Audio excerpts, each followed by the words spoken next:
आई सजना मंचासीन पंच परमेश्वर समान निर्णय समिति का जो आदेश हुआ है, भक्ति रस्य कथा आप सुनने जा रहे हैं। इसी बात को ध्यान में रखते हुए जानकार लोग विराजमान हैं। ऐसी कथा लाया हूँ, एक एक शब्द आपके कानों तक पहुंचेंगे। इसी बात को ध्यान में रखते हुए कहना है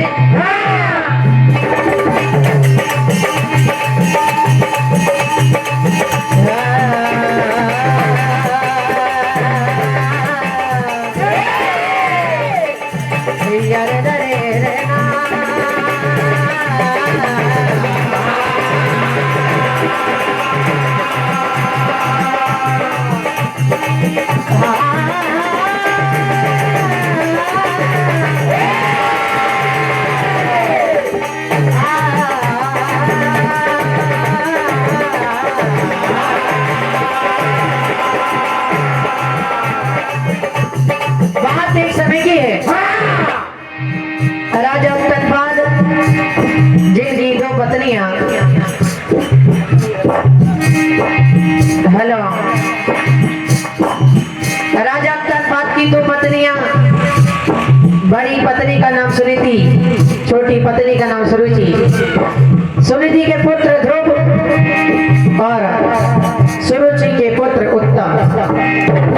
आज ध्रुव जी महाराज अपने पिता उत्तनपाद की गोद में जाने का प्रयास करते हैं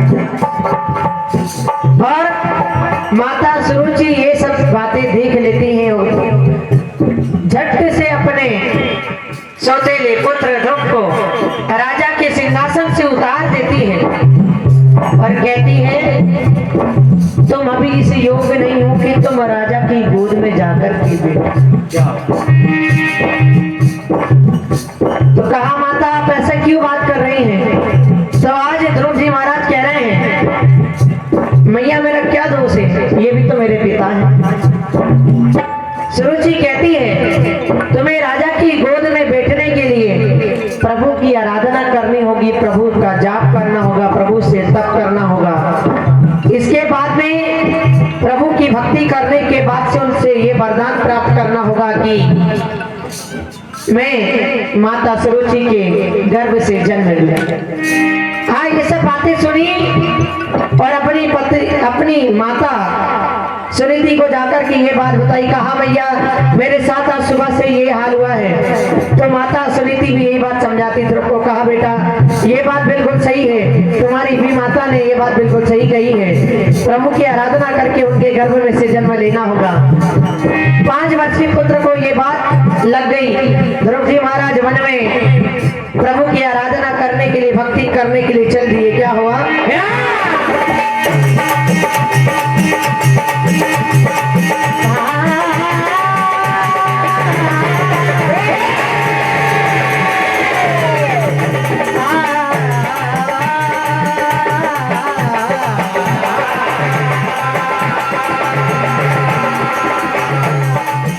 भक्ति करने को चले भक्त ध्रुव महान, ऐसी कथा को सुनिए आप लगा कर।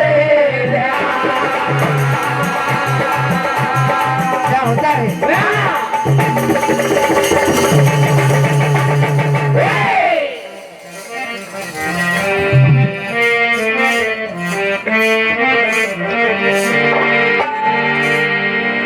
आज माता सुरुचि कह रही है कहा मेरा लाल हमेशा हरदम हर पल उलझनों में रहा है। क्या कहा? अरे रहा उलझनों में हरे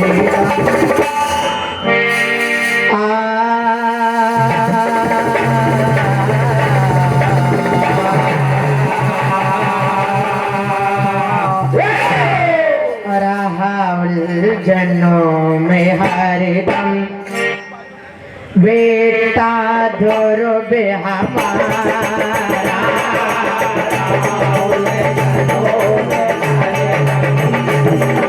बेटा ध्रुव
मेरे लाल का कैसे बीत रहा है।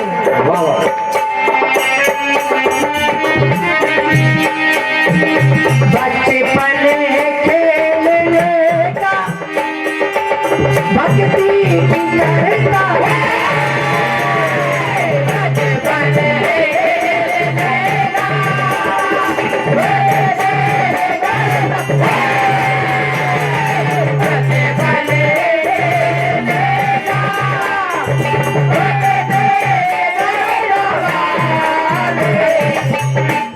समिति का आदेश हुआ था एक भजन में होना जरूरी है। भक्ति की करता बातें और कहा वो कदम कदम भक्ति का लेने लगा सहारा।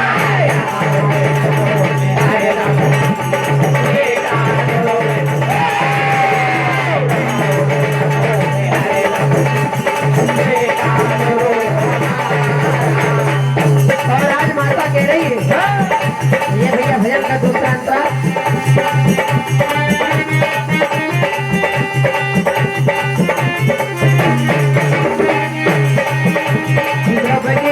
किस्मत का खेल नहीं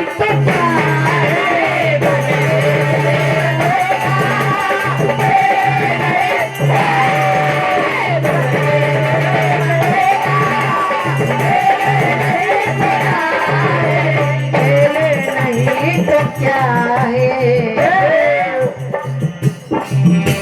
वो कदम कदम पे भक्ति का अरे वो कदम कदम पे भक्ति का लेने लगा सहारा।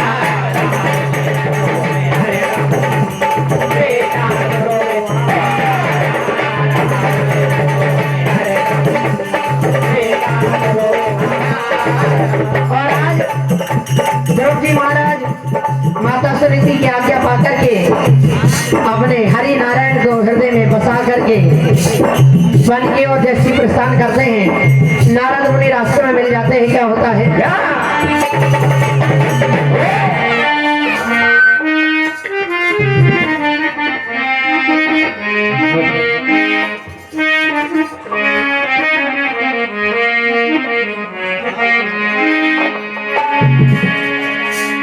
आज देखिए नारद मुनि उस 5 वर्षीय पुत्र ध्रुव से पूछ रहे हैं, कहा पुत्र तुम आज वन में क्या कर रहे हैं?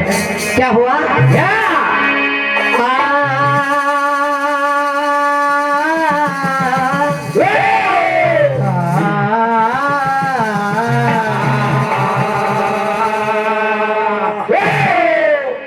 हो तो वन में आया इसलिए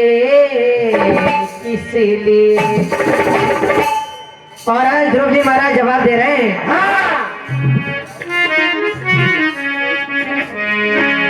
वो मन भक्ति करना चाहे इसलिए वो तो वन में आया इसलिए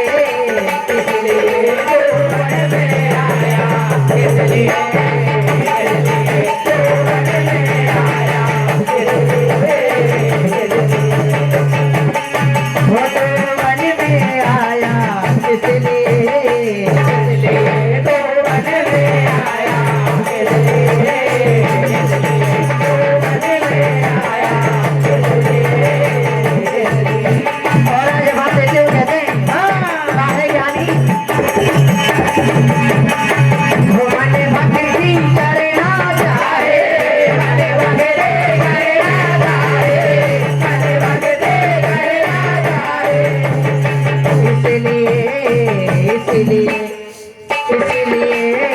इसीलिए तू वन में आया, इसलिए तू वन में आया,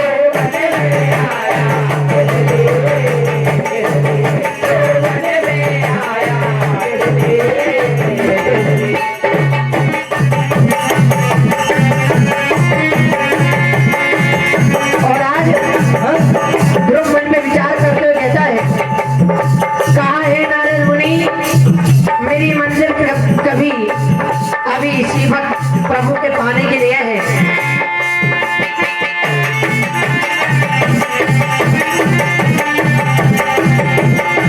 मेरी मंजिल भक्ति भक्ति ये करना चाहे,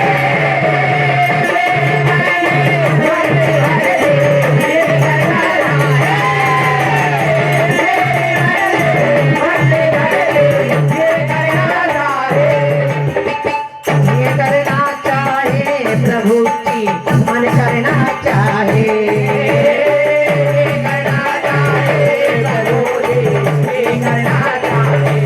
और क्या कहा, तू अकेला नारे पाए, तू अकेला नारे पाए, तू अकेला नारे पाए, इसलिए हो तो हरि को समरता, इसलिए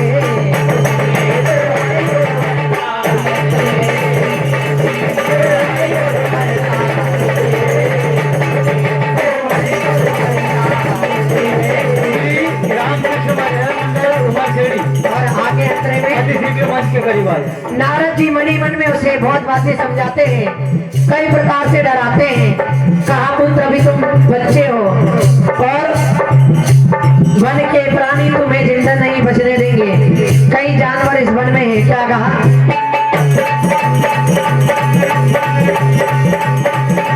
छोड़ के भक्ति नारद जी में घर को ना फिर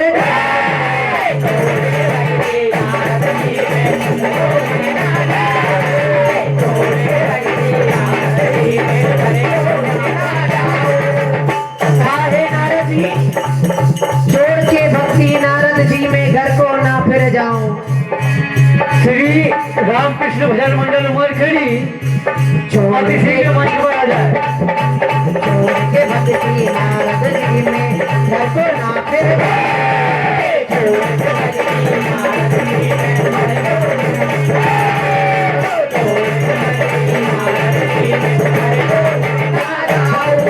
और हे गिरिवर,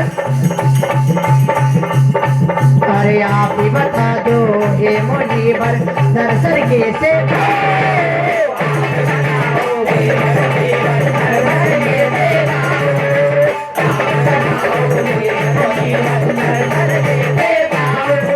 और आज वो मन भक्ति करना चाहे,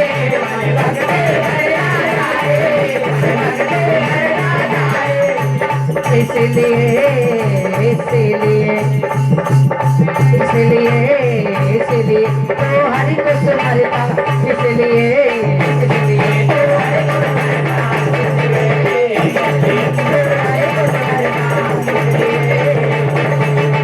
आज देखिए नारद मुनि ध्रुव की बातों में आ जाते हैं और ओम नमो भगवते वासुदेवाय इस मंत्र का जाप करने के लिए कहते हैं। क्या होता है, मंडल का समय